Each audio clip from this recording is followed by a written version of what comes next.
In the next 2 minutes, I want to make you think about and reflect on cognitive load and the impact that this might have on the students in your classroom. Now, the two types of cognitive load I want to focus on in just the next 2 minutes are intrinsic load and extraneous load. Now, the intrinsic load is ultimately how hard the task is. So if a task is really difficult for students and it's really challenging, there's going to be a high level of intrinsic load. So my working memory is working really, really hard because it's quite difficult for me and I'm having to really think about it and it's quite challenging. The second part of that then is the extraneous load, and that is the kind of external noise around. And when I say noise, I don't necessarily mean actual noise. What I might mean is noise on a PowerPoint. So it might be that the font is hard to read, or the colours of your presentation not great, or the light is shining through the window and it's on the screen. Or it might be physical noise. There might be noise from the person next to me clicking a pen, or the door might be open and I can hear a video across the hall. All of those things are an extraneous load that then start to also occupy my working memory.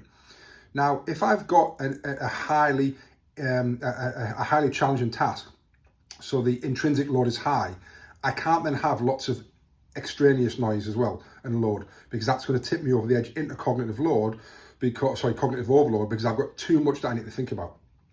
If I've got high extraneous noise and there are things happening around me, I need to lower that intrinsic load and get the balance right. And likewise, if it's really high from an intrinsic load, how do we make sure it's as simple as possible to understand and read?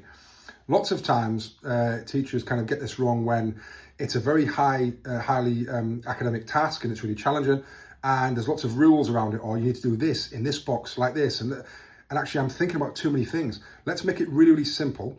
Let's make the task design really simple so that we can up the challenge of what the students are actually doing without all of the noise, as I like to call it, competing for their working memory. So when you think about this in the classroom, think about your task design, think about the environment. Have I got my door shut? Is it quiet? Is the PowerPoint slide really, really simple? Have I got the instructions, in the same place? Am I making sure that it's really quiet in the classroom so all of the students can get on with it, so that I can up the challenge level without my extraneous cognitive load actually kicking it into cognitive overload because there's just too much for my brain to think about. So next time you're thinking about task design, really think about simplifying it, making sure all the external noise is taken away so that you can up the intrinsic load and you're still not going to take your students into a state of cognitive overload.